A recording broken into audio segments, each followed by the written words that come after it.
Uummata qashtii akkam jirtu fayyaa keessanii nagaadhaa jirtu jiruun jireenya akkamii walirraa fagaannee uummata qashtii uummata jaalalaa hordoftoonni abdii boruu marti keessanuu akkam jirtu nagaan keessan fayyaan keessan akkamii ani fayyaa nagaa kiyya galata waaqayyoo akka fayyaa nagaa taatan abdiin qabaa bakka jirtanitti mee akkamii oolmaan guyyaa maal fakkaataa jiruun jireenyi kun maal fakkaataa maal keessa ooltanii akkam jirtu siniin jecha na hordoftoonni kun marti keessanuu akkammoo like subscribe nati qolfiinati subscribe like na gootanii share naaf gootan abdiin qabaa comment yaada keessan naaf barreessaa walaa jajjabeessinu siin jedha lammii kondi keessanuu hordoftoonni abdii boruu hordoftan marti keessanuu siniin jecha takattaa'ochi YouTube abdii boruu የምትተከተሉ ሰዎች ሁሉም እንዴት ናችሁ? ሰላም ናችሁ አላችሁ? እኔ ያለን እግዚአብሔር ይመስገን ሁሉም ሰላም ነው፣ ሁሉም አማን ነው። ውዶቼ ፍቅሮቼ ሰላም ናችሁ? የአገሬ ልጆች እኔ ደህና ነኝ፣ ሰላም ነኝ፣ እግዚአብሔር ይመስገን። ይህን ቪዲዮ ካያችሁ ላይክ፣ ሼር፣ ኮፒ ሊንክ፣ ሰብስክራይብ እዚህ ቤተሰብ ያውና ላኖናችሁም ቤተሰብ ሆኑልኝ፣ አበረታቱልኝ እና እንዲህ ላለው akkasiniin jedha asirratti waan akka baacoo wayisiniif jedha innis immoo maal inni wettan baay'eedhuma haadholiin keenya dur biyyatti jedhanii isin jedha waanuma tokko waliin jenna haadha boontuu haati boontuu mana hin jiranii oluma seenaa ka jirtu nagaa waaqaa siniif haa ta'u haamiin siniifis illee oluma seenaa ka buna hin danfisa haadha koo buna maaliin dhuga jetteeti nan ariifadha waamaa fassi bira dhufeeyyuu maal taate laata maal taatan haadha boontuu kooti maal ko uummattaniiti mee dhuftan mee natti madhaaka ilaa ka'eetumanii kaleessaa warra du'aa tokko deema jedhee lakanarra ture tokko warra du'aa tokko qaatanarra ture waan jedhanillee hin beeku ka'eechuma deemee harka duwwaa soo dhaqanii hin baane warra du'aa kana sooyyuu maddii dhatomee innumaan boru gabaa dhaqee waan gurguradhee isinii kenna'eeni birum 20 inaal keessaa eemee dhufe muwaadha ko amaa keetii muwaa jedhu yaa obboleettii ko ilaa ammuman ilaa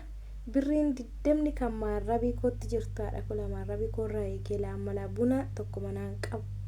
buna tokko ijoolleen koo naa bitte buna tokko dafifadhe lama meeshiin tokko dhunnee milaanumaa ka oola seentee haadha ko maala sii godhare yoonoomaan qabu maal sii godhaadhilee ko warra dheenyudha ka warra akkuma ishii sana mee dhaqi meeshiin waan dhabdu lamaarrabii ishii keessaa ishii waa guduufattee hin dhabdu mee dhaqi laa mucaan ishiis mee biyya laa jirti mucaa ishii biyya laa jirtu tokko ilaamaa birrii harka keerraan dhabib jettee nu waatti ergiti mee achi dhaqi laa ishii biraa waan dhabdu ishii bira dhaqime ani gaafadhu jedheetuma ni malee laa ishiin lamaarrabii ishii irraa dhuuqattee waan dhabdu mee ishii bira dhaqi ka maalas si godhare haadha koodee kootii yoonoomaan qabu laashin birrii 20 harka ke birrii 20 maarrabii koo kanatti sabbata koo kanatti ladheeshin jiru nila buna wayila amma kajeele amma baani boonaa galutti naa galellee nu bitee dhufa ammanni dhufuttini buna tokko lamataan tokko na dhukkubee naan hin dadhabeetuma ka'eela mucattiidhaan naa bitinaa daffisee ni dammashee tokko meerraa dhunne abbaa boonaallee hoo mallee dhufeenne shiini tokko qadaannee lafa keenyeef ishuu mallee si'oo isaa taa'e kamaan taa'u ka boocha kana nuu deemee ofirraa baasa'eeni ta'u kaamee dhaqi gaamee laadheen nu bira dhaqi ishii biraa waan dhabdu laashii illee waan argite kana inuma ol keessi ilaanuu waaruu qatti maarrabii ishiitti namni ko uummata ishiidhum bira dhaqa'an ilaa namni ollaa gaarii qabus gaarii dhuma meela yeroo tokko nutis maalumaaf ebelu akkana ta'ee ebelu nu biraa guddate ebelu nu bira darbeenna garuu meela ilaa buleetti ko namni waa qabusi nama gargaara. Nama waa qabus tuffachuun maanu darbeechuun meeqadhe ila gaafa dhaban namni waa qabu qiceen nama obaasa.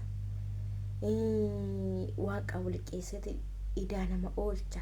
Ilaayaa jara koo akkana itti nama qabanis hin jibbina. Namni qabu nama bukkee jiraachuun gaadha. Ilaa namni dhaqee gaafa rakkoo namaa taate nyaatee yoo sun ilaabee shii bira dhaqe shii biraa waan dhabdu abboleetti kula shii biraa waan dhabdu shii bira dhaqe. Namni keenya kanumaaf nama waa qabu hin jibban xireeffata. Hojjateetu muusinna of jiraachisee hojjateetu waa fi godhee hojjateetu manni waa tokko fi godhu maaf nu darba. Namni keenya amma kana jedhu too hojjatee waa fi godhee wayyaala ilaadha boontu kootila namni hundumtuu akkana taatee ishiin akkas taatee ishiin uffata qayyarattee ishiin akkas taate ilaameela waanuma namaatiif taa'anii kufanii ka'anii yaadu. Namni qabu gaafa rakkata nama oolcha waan ta'eef yaa obboleettii koo miidhaqati laashee biraa maan dhabdu amma rajumalleetti sii deebisaa rajaam kanallee dhugi kaamaala sii godhaa miti. Omaan dhugumaala dhuga qaanittame ka'ee dhaqe ilaa wanti du'aa kun immoo gaarii miti. Duuni kun ilaa hunduma naannoftee dhufti waan du'aa kan akkuma dhageesse dhaqe malee shillaan jedhu yaadha akkuma shiikooti. Ila gaafa duuni warra biluun jira dhaqe omaa dhiisitti dhaqe shumbinaan bitattu kana dhaqeeti namatti hiixadhu maaliif gaafa sana dhadhu taanani too har'a boru jettu si darba obboleettii koo. Ilaa waan waa warra du'aa kana namni du'e jennaan ani guyyaa sanan dabarsu nan du'a malee. Ila kanumatti shilla duddaa koo hidhadhe ofirraa citee iddoo du'aa sana gahee deebi'a malee nafu maaliif itoo har'a boru jettu sitti afaa siin jedha obboleettii koo akkasii.